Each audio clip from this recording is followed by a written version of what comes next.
Welkom by vandag se ontleding almal. Ons kyk vandag na iets wat letterlik alles uitdaag wat ons dink ons weet oor die heelal. Die soniese simfonie van die stille vakuum. Ek meen, dink net vir 'n oomblik daaraan. 'n Ryk, komplekse simfonie wat uitspeel in 'n ruimte wat ons altyd beskou het as absoluut, totaal en al doodstil. So, hoe op aarde of eerder in die ruimte is dit enigsins moontlik? Wel, dis presies wat ons nou gaan ontrafel. Om hiermee te begin, moet ons net so vinnig stil staan by die basiese fisika. Soos julle weet, is daar in die ruimte 'n byna perfekte vakuum. Hier op aarde kan ons mekaar hoor, bloot omdat klank 'n medium soos lig of water nodig het om deur te reis, reg? Klank is mos letterlik net 'n vibrasie wat van deeltjie tot deeltjie hop, maar daarbo in die ruimte, daar is basies geen deeltjies om daardie klankgolwe te dra nie.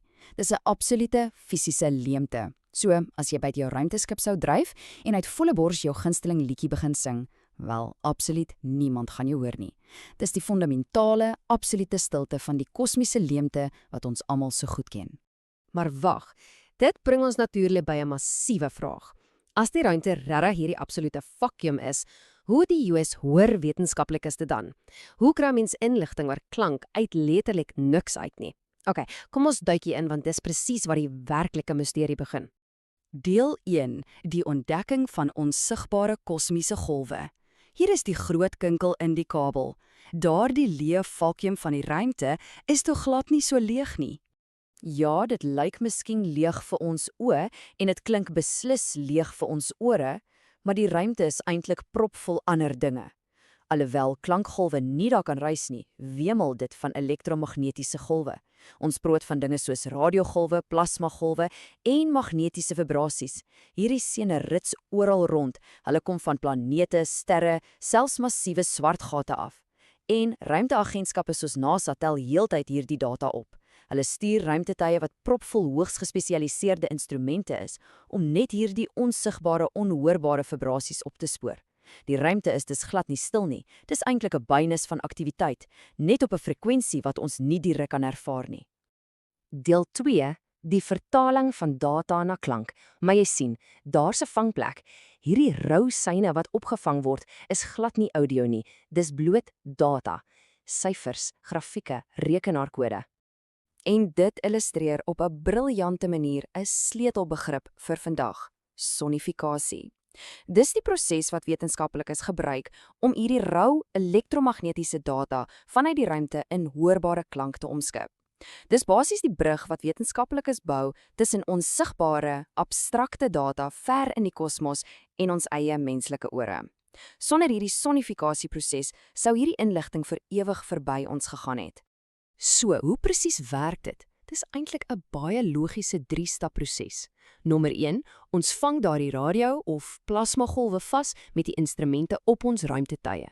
Nommer 2, en dis die absolute kern van die proses, die wetenskaplikes vat daardie frekwensies wat heeltemal te hoog of te laag vir ons ore is en skakel dit wiskundig om na die menslike gehoorspektrum. Hulle rek of krimp letterlik die data sodat dit vir ons sin maak. En laastens, nommer 3, hulle speel dit af as 'n audioleer. Dis hierdie spesifieke, fascinerende prosedure wat ons toelaat om letterlik in 'n wetenskaplike sin na die heelal te luister. Deel 3, die kosmiese klankbaan. Wat regtig asemrowend is as jy hierdie stappe bymekaar sit. Die heelal het nie net een soort klank nie. Verskillende hemelliggame het wild verskillende, absoluut unieke klanklandskappe. Kom ons beweeg na ons eerste voorbeeld en kyk hoe dit opbou. Vat nou byvoorbeeld vir Jupiter.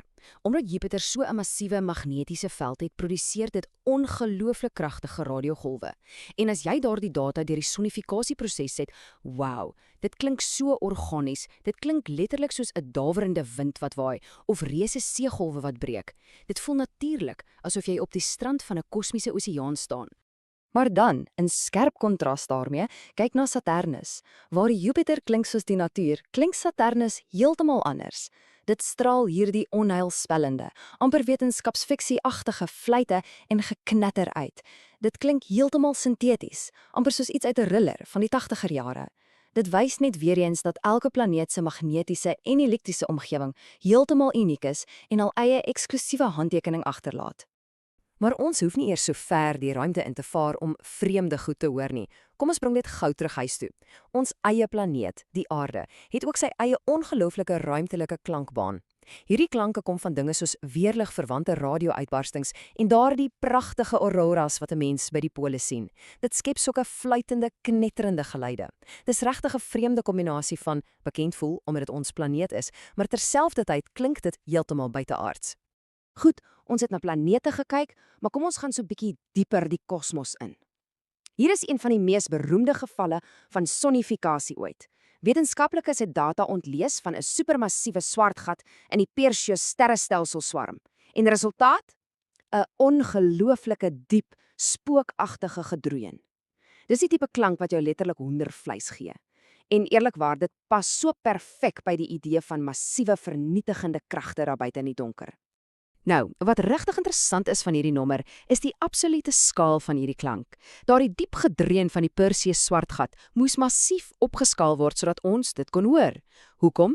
Want die oorspronklike frekwensie is letterlik miljoene, miljarde kere laer as waartoe die menslike oor in staat is. Ons praat van 'n bemol, 57 oktawe laer as middelsee. Dit plaas dinge regtig in 'n waansinnige perspektief en wys vir mens net hoe groot die verskynsels in die ruimte werklik is. Deel 4. Waarom dit eintlik saak maak om te luister. Dis natuurlik baie maklik om meegevoer te raak deur hoe fascinerend hierdie klanke is.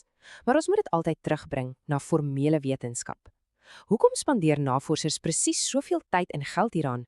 So, die deurslaggewende punt hier is dat dit onontbeerlik is vir wetenskaplike navorsing. Dis glad nie net 'n partytjie trick nie. Deur hierdie data te sonifiseer, kan wetenskaplikes magnetiese velde en ruimteweer baie beter bestudeer. Hulle verstaan beter hoe planete met dinge soos sonwind reageer, wat terloops kardinaal is om ons eie satelliete en kragnetwerke op aarde te beskerm. Maar die heel belangrikste, dit laat wetenskaplikes toe om patrone op te merk wat absoluut onsigbaar is vir selfs die kragtigste teleskope. Ons brein is ongelooflik goed daarmee om patrone in klank te herken, soms baie beter as in visuele grafieke. Wat my werklik bybly en die groot wegneem gedagte vandag is hierdie konsep. Daardie oënskynlik doodstille ruimte wat ons gedink het ons verstaan, is tog glad nie stil nie. Met die regte tegnologie besef ons dat dit eintlik lewendig is, bruisend van aktiwiteit, patrone en vibrasies. Die heelal het absoluut sy eie verborgde klankbaan. Ons as mense leer bloot nou eers hoe om daarna te luister. En om mee af te sluit, wil ek julle met hierdie gedagte los. As ons nou eers begin het om basiese radio- en plasmagolwe in klank om te skakel, watter ander verborgde klankbane en kosmiese raaisels steek die heelal dalk nog vir ons beperkte menslike sintuie weg? Watter frekwensies sweef op hierdie einste oomblik daar buite rond, waarna ons nog nie eers gedink het om te soek nie? Baie dankie dat julle vandag by my aangesluit het vir hierdie ontleding. Bly nuuskierig, hou aan om daardie groot vrae te vra en ons sien mekaar by die volgende